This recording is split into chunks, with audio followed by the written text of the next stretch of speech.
کوئی قاری کوئی نہیں ہے، تم جیسے نمازیوں جیسا کوئی نمازی بھی نہیں ہے۔ کیا ہم نے سوچا کہ ہمیں نماز کیا درس دیتی ہے، ہمیں قرآن کیا درس دیتا ہے، ہمیں قرآن کیا کہتا ہے؟ صرف ماں باپ کے بارے میں ذرا سنو۔ میں نے جو قرآن مجید فرقان حمید کی آیت آپ کے سامنے تلاوت کی ہے، اللہ پاک نے فرمایا محبوب جب یہ پیسے والے لوگ، مالدار لوگ آپ سے آ کے سوال کریں، یسألونک ماذا ینفقون، یہ پیسہ کہاں پہ خرچ کریں، کس جگہ کے اوپر یہ دولت خرچ کریں جس سے خدا اور مصطفیٰ راضی ہو جائیں، سنو اللہ کا قرآن کیا کہتا ہے، فرمایا یسألونک ماذا ینفقون، محبوب جب یہ آپ سے آ کے سوال کریں کہ یہ پیسہ اور دولت کہاں پہ خرچ کریں، کل ما انفقتم، میرے محبوب آپ اپنی زبان پاک سے اعلان فرما دیں، خدا تمہاری اس دولت سے پیار کرے گا، خدا تمہارے اس پیسے سے محبت کرے گا، خدا تمہارے اس پیسے کو درجہ قبولیت عطا فرمائے گا۔ کس پیسے کو درجہ قبولیت عطا فرمائے گا؟ فرمایا ما انفقتم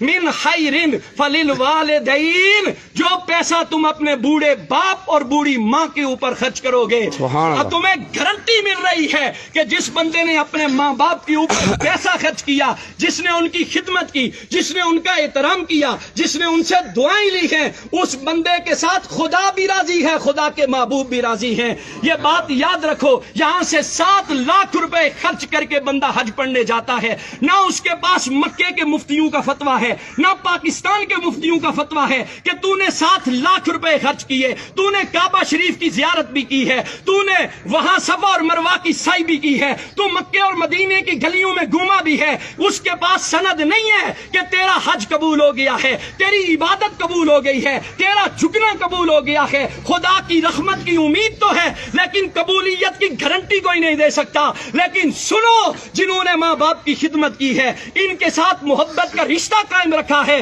میرے آقا کی حدیث پاک کہتی ہے، فرمایا صبح سویرے اٹھو، مسکراتے چہرے کے ساتھ اپنے باپ کے سامنے جا کے کھڑے ہو جاؤ، اپنی ماں کے سامنے جا کے کھڑے ہو جاؤ، ہنستے مسکراتے چہرے کے ساتھ۔ ان کی خدمت تو بات کا درجہ ہے، ان کو پیسے دینا تو بات کا درجہ ہے، صرف اپنے ماں باپ کی مسکراتے چہرے کے ساتھ ان کی زیارت کر لو۔ حضور علیہ الصلوۃ والسلام نے فرمایا گارنٹی ہے اسے کہ میرا رب اسے مقبول حج کا ثواب عطا فرمائے گا۔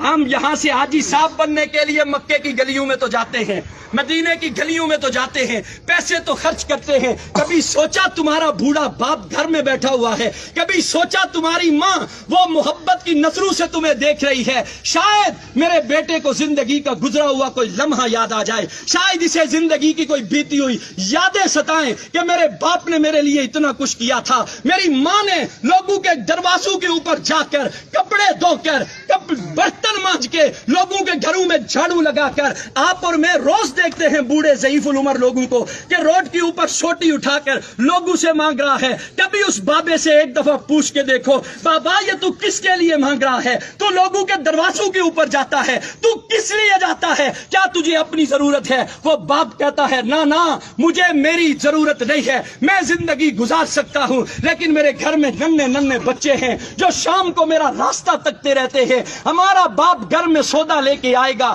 ہمارے لیے اناج لے کے آئے گا، وہ سارا دن دھوپ کے اندر رہ کر محنت کر کے تمہارے لیے لا کے وہ خرید کر کے لاتا ہے۔ کبھی تمہارے دل کے اندر حیا پیدا نہیں ہوئی؟ آج تمہارا باپ تمہارے سامنے کھڑا ہے اور ہماری یہ نوجوان نسل اپنے باپ سے کہتی ہے او جی تساں ڈن بھائی ہوئی جی انہاں دا دماغیا کمرہ کرنا، سڑکیں چنی تے سڑے نوجوان اپنے پیو نے بارے چیا گلاں نے، پاپا تس ناراض نہ ہویا، سڑے ابے اور نے دماغیا کمرہ کرنا، محلے والے گچھیا نے سڑے اما نے دماغیا کمرہ کرنا۔ میں حیران ہوتا ہوں ایسی اولاد پر۔ یاد رکھ لو جو قرآن اور حدیث ہمیں پیغام دیتا ہے، خدا کی عزت کی قسم کھا کے کہتا ہوں، خدا دولت سے پیار نہیں کرتا۔ جو دولت ماں باپ پہ خرچ نہ کرو، وہ تمہارے سجدے، تمہاری عبادات، تمہاری ریاضات، تمہارا قرآن کی تلاوت کرنا، اگر تمہارے بوڑھے ماں باپ تم سے ناراض ہیں تو یہ بات دل سے نکال دو، خدا تمہارے سجدوں کو قبول کرے گا، خدا تمہاری عبادت کو قبول کرے گا۔ ماں کا تو کیا کہنا میرے بھائی،